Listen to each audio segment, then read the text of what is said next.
5 habitudes pour s'affirmer et être pris au sérieux. On est d'accord avec ça ou pas?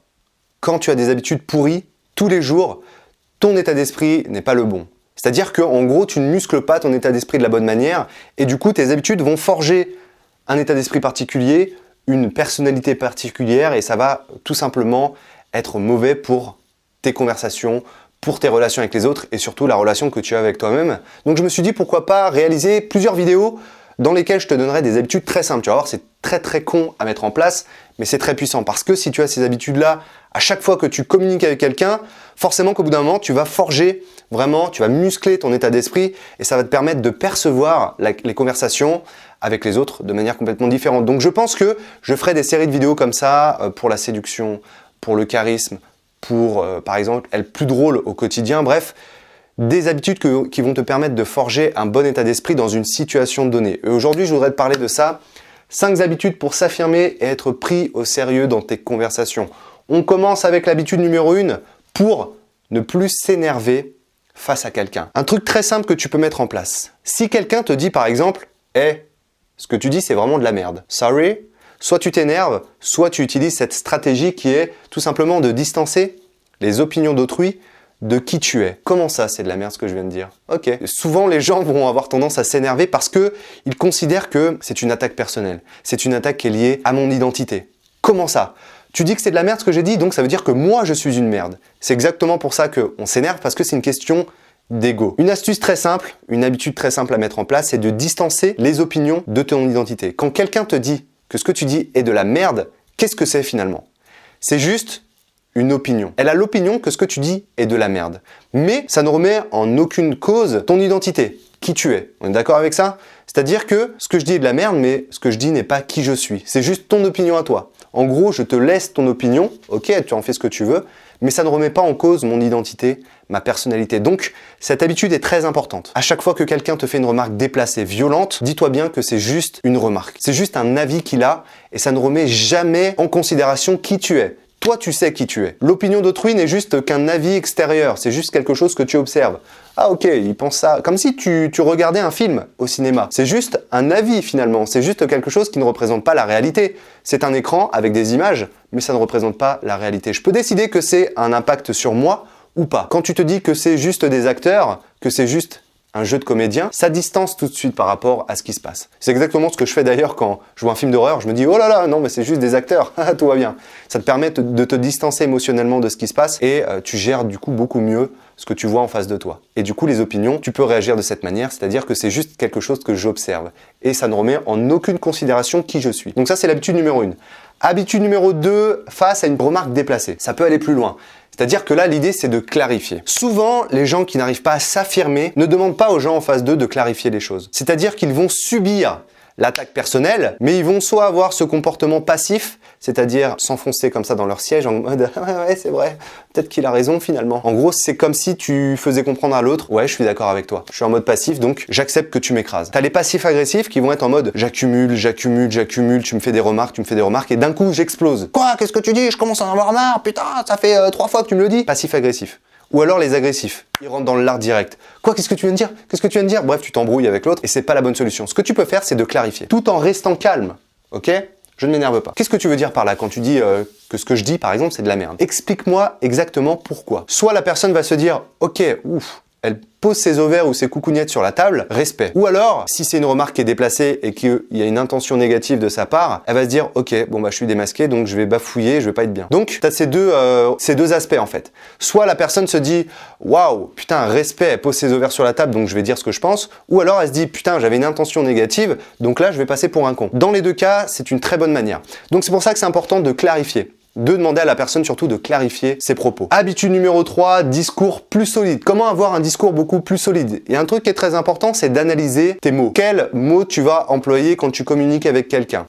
Et c'est quelque chose que je fais souvent dans mes vidéos, que j'essaye justement d'apprendre à faire parce que je l'ai appris par mon éducation, c'est le mot « n'hésitez pas ». Qu'est-ce que ça évoque? N'hésitez pas.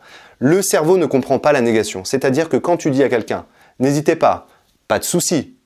Qu'est-ce qui se passe? Il retient juste les mots « hésiter »,« souci ». Ou alors des mots tels que « je ne suis que Je ne suis qu'étudiant. Je suis juste un petit employé de bureau, moi. Tous ces mots qui vont minimiser ton discours, qui vont réduire un petit peu l'impact de tes mots, c'est une chose qui est très négatif, néfaste pour ta communication. On peut prendre l'image de quelqu'un qui reste enfermé dans une petite boîte comme ça, hein, c'est-à-dire oui mais moi tu sais je ne suis que, je minimise un petit peu qui je suis. L'idée c'est justement d'augmenter ton impact dans ta communication. On peut prendre l'exemple de Donald Trump qui dit huge, qui utilise des mots tels que big, big, big, a big wall, des mots tu vois qui vont amplifier le discours et c'est exactement ce que tu dois faire quand tu communiques avec quelqu'un. Utilise des mots qui amplifient ton discours. Tu es là, tu prends de l'espace. L'espace de quelqu'un qui est charismatique est beaucoup plus large que quelqu'un qui est timide, on est d'accord?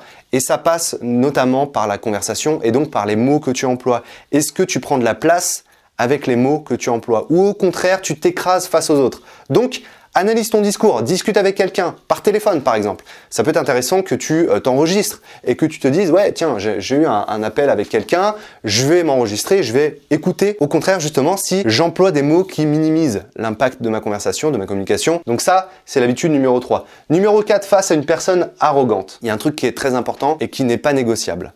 C'est ton temps et ton attention. Le temps n'est pas négociable. Tu n'as que 24 heures dans la journée, donc est-ce que tu veux passer ces quelques minutes, est-ce que tu veux finalement donner ces minutes à cette personne arrogante, quelqu'un qui va te prendre de haut? C'est très important de quantifier le temps que tu veux donner aux gens. C'est une bonne manière de te faire respecter de manière très simple. Je calcule mon temps pour telle ou telle personne. Si je te respecte et si tu me respectes, je te donne de mon temps. Je te lègue de mon temps avec grand plaisir. La deuxième chose qui n'est pas négociable, c'est ton attention. L'attention, c'est l'énergie que tu vas donner à autrui. Si cette personne est arrogante, pourquoi chercher à l'impressionner? Pourquoi chercher à avoir son approbation? Souvent, c'est le cas avec les supérieurs hiérarchiques. Quelqu'un qui va être arrogant, etc. Mais on va le respecter parce qu'il a un statut, parce qu'il a une hiérarchie qui est plus importante que nous. Et du coup, on va lui donner de notre attention. L'énergie que tu donnes n'est pas négociable non plus. Elle est limitée, tout comme ton temps. Surtout pour une personne arrogante. J'ai pris l'exemple concret d'une personne arrogante parce que justement, ces gens-là cherchent à capter l'attention. C'est leur objectif. Et ce sera très énervant pour eux que toi, petite personne que tu es, pour eux en tout cas, eh bien tu ne donnes pas du temps et de l'attention. Ça va être terrible, ça va être horrible et du coup, à ce moment-là, c'est un petit peu comme un jeu de séduction, c'est que souvent, eh bien ces personnes vont chercher à avoir de ton attention et de ton temps. Hey, je suis là. Hein. Habitude numéro 5 pour rendre tes idées plus claires. C'est très important de travailler en termes de métaphore ou de comparaison. Je m'explique. Si tu es capable d'avoir une métaphore en tête pour expliquer une idée, ça veut dire que cette idée, tu la maîtrises sur le bout des doigts. Et forcément, tu as l'air sérieux. Ok? Je vais prendre un exemple très concret. Désormais, quand je parle d'estime de soi, j'utilise la métaphore du bateau. L'estime de soi, c'est quoi? C'est toi qui es dans un bateau. Ton bateau représente ton estime de toi. Ok? En gros, dans ton enfance, tu as commencé à créer ce bateau. C'est ton éducation. Malheureusement, certaines personnes n'ont pas eu les bases solides pour créer un bateau assez fort, assez puissant pour aller vers les autres. Donc, c'est un bateau qui est un petit peu bancal au départ. Ok? Donc ça, c'est les bases, les fondations de ton estime de toi. C'est ton éducation. Ensuite, ce qui se passe, c'est que tu as des expériences qui vont soit solidifier ton bateau, soit continuer à le détruire parce que tes bases n'étaient pas solides. On est d'accord? Ce qui se passe, c'est que pour aller vers les autres, pour aller vers le monde, il faut aussi avoir des bonnes valeurs. C'est un petit peu la voile de ton bateau. Pour pouvoir aller de l'avant, il faut que j'ai des valeurs, il faut que j'ai une identité forte. C'est la voile de ton bateau. Au fur et à mesure du temps, ce qui se passe, c'est que quand tu rencontres des gens qui sont agressifs, par exemple, des gens qui vont être méchants, qui vont te manquer de respect, qu'est-ce qui se passe? C'est comme si ils te poussaient de ton bateau. Mais ils n'ont pas besoin de pousser très fort parce que ton bateau n'est pas très solide. Ils ont juste besoin de souffler sur toi et tu tombes à la renverse. Ce qui se passe, c'est que les gens qui n'ont pas une solide estime d'eux-mêmes ont un bateau fragile. Et forcément, à force que les gens te poussent de ton bateau, ça finit par t'énerver, ça finit par t'agacer, ça finit par te rendre triste parce que tes fondations ne sont pas assez solides. Ils ont juste à souffler sur toi pour que tu tombes à la renverse et que tu te mettes à t'énerver, à avoir une émotion négative. Forcément parce que c'est très compliqué pour toi de gérer ça. T'en as marre au final de te retourner de ton bateau parce que c'est stressant en fait à la longue. J'en ai marre que les gens me manquent de respect et que je tombe à la renverse et que je sois complètement trempé et que je doive me retourner pour retourner sur les flots. Pour éviter de te retourner face aux critiques des gens, face à la violence, il faut un bateau solide. C'est-à-dire qu'il ne faut plus se référer à ton passé, à ton éducation. Il faut te créer en fait ta propre éducation si tu n'as pas eu l'occasion d'avoir des fondations solides.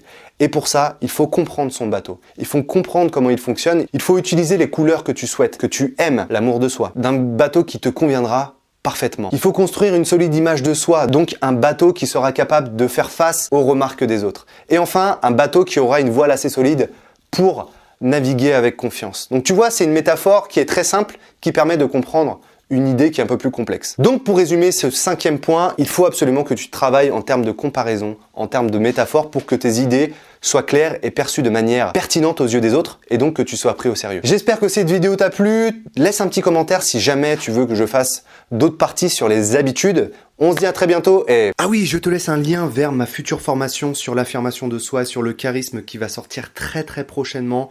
Si tu veux la rejoindre, tu peux cliquer sur le lien et découvrir cette formation en avant-première. Hey, salut. Moi je suis Raskar Kapak et je t'attaque avec mon mag. La vie une chose, trappe pas de quartier quand les lyrics frappent. Mon sourire te glace comme un